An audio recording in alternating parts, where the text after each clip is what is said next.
Terima kasih Anda masih bersama dengan kami. Bagi Anda yang baru saja bergabung, kami hadirkan kembali 3 berita utama hari ini. Polisi menetapkan Direktur Utama PT Campang 3 Mulareh Jahri sebagai tersangka. Diduga tersangka menyerobot lahan perkebunan di Kabupaten Ogan, Komering Ulu Timur.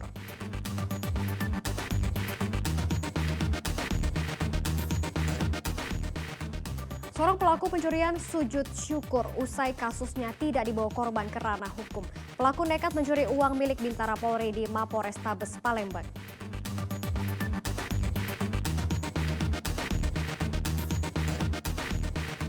Pedagang hewan kurban berjajar di atas trotoar di jalan kawasan Jalan Musi 4 Palembang. Pedagang mengaku penjualan hewan kurban menurun tahun ini.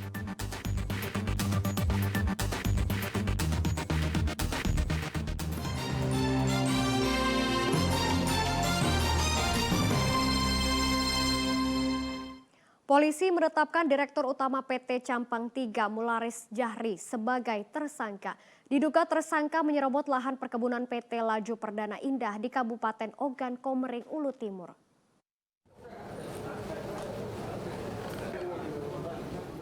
Pengumuman Mulareh Jahri sebagai tersangka dilakukan oleh Kapolda Sumatera Selatan, Irjen Tony Harmanto. Direktur Utama PT Campang 3 ini ditetapkan sebagai pelaku perambahan kebun atau pencaplokan lahan milik PT Laju Perdana Indah, perusahaan perkebunan tebu seluas 4.384 hektar di Kabupaten Ogan, Komering Ulu Timur.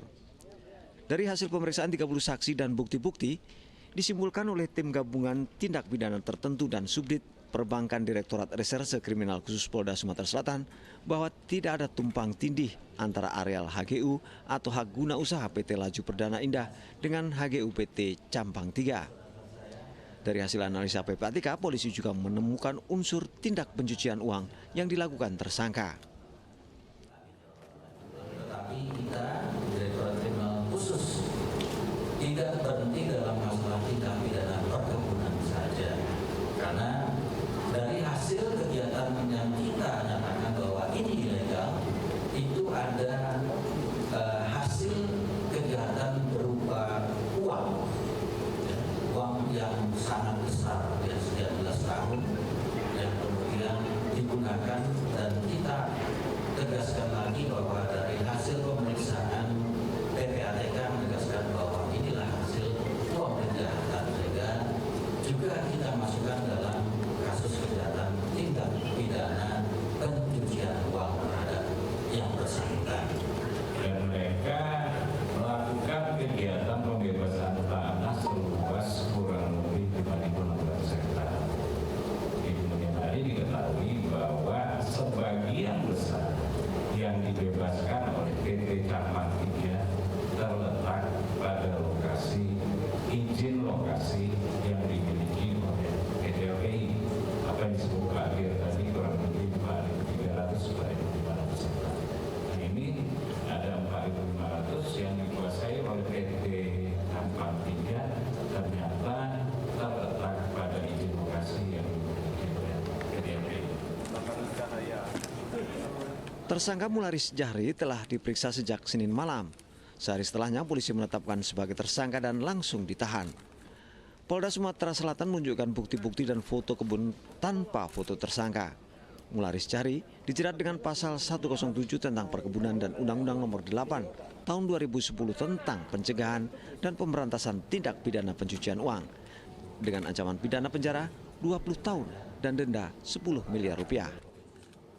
Yanor Ikhrom melaporkan dari Kota Palembang. Seorang pelaku pencurian sujud syukur usai kasusnya tidak dibawa korban ke ranah hukum. Pelaku nekat mencuri uang milik sejumlah siswa Bintara Polri di Mapolrestabes Palembang. Kasus ini tidak diteruskan setelah dilakukan mediasi. Bersujud meminta maaf yang mendalam dilakukan Endang kepada siswa Bintara Polisi yang menjadi korban pencuriannya. Endang nekat mencuri uang sebesar Rp545.000 milik siswa Bintara Polri yang sedang magang di Mapolrestabes Palembang. Pelaku masuk ke gudang tempat para siswa menitipkan pakaiannya pada Minggu dini hari.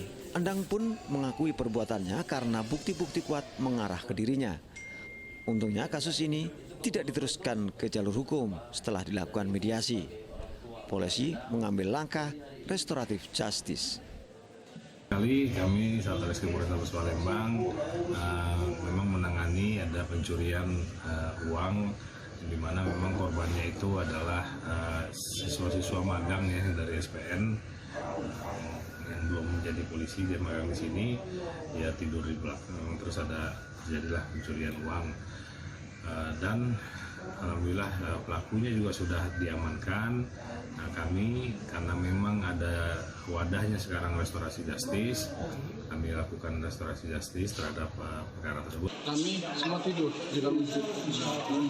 Setelah jam 2 ada anak ini masuk merusak kami semua di gudang. Pada saat itu para tersangka ini beraksi untuk mengambil uang tersebut. Bukan hanya meminta maaf kepada korban pencurian, Endang pun melakukan sujud syukur di hadapan orang tua angkatnya. Pelaku pencurian ini merasa lega setelah kasusnya tidak dibawa korban ke ranah hukum. Ngambilnya di mana waktu itu? Di gudang. Di gudang. Punya bapak ini ya? Restoratif justice dilakukan setelah semua pihak yang berkepentingan bersedia menyelesaikan permasalahan secara kekeluargaan.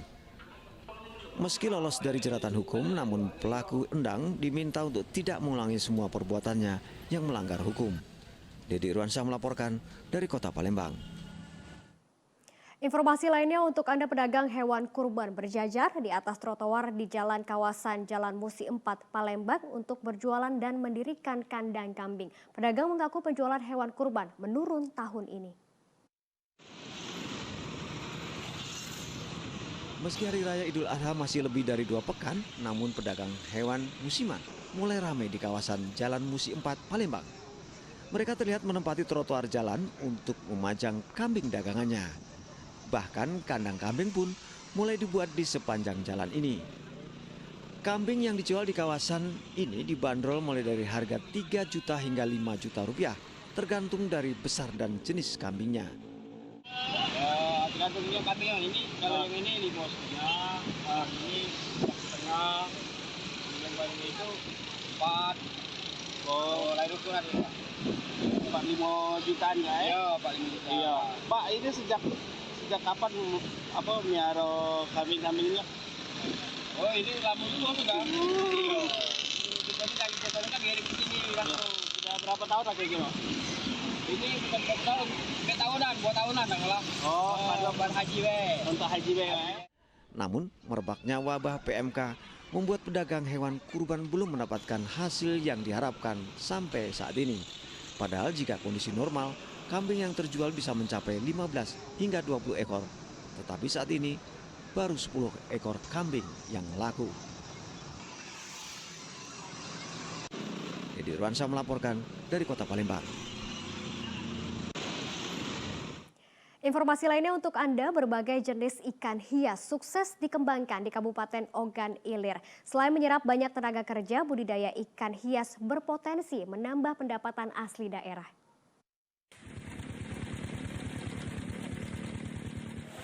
Bertempat di Balai Benih Ikan milik Dinas Peternakan dan Perikanan Kabupaten Ogan Ilir inilah budidaya berbagai jenis ikan hias sukses dikembangbiakan.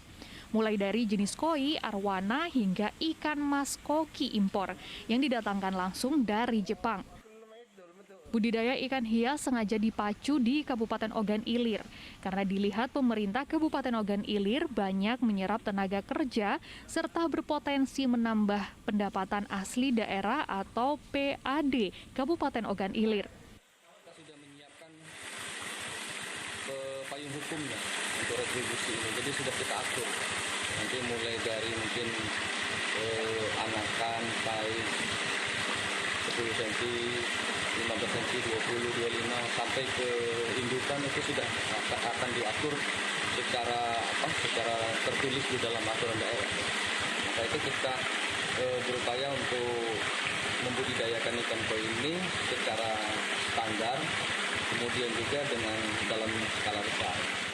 Pemerintah Kabupaten Ogan Ilir meyakini hasil budidaya ikan hias ini tidak hanya dapat menembus pasar lokal, namun juga pasar mancanegara. Terlebih di masa pandemi COVID-19 saat ini, bisnis ikan hias sangat menjanjikan. Kuncinya adalah kemauan yang kuat untuk bekerja keras dan dibutuhkan tekad yang kuat agar tidak mudah menyerah.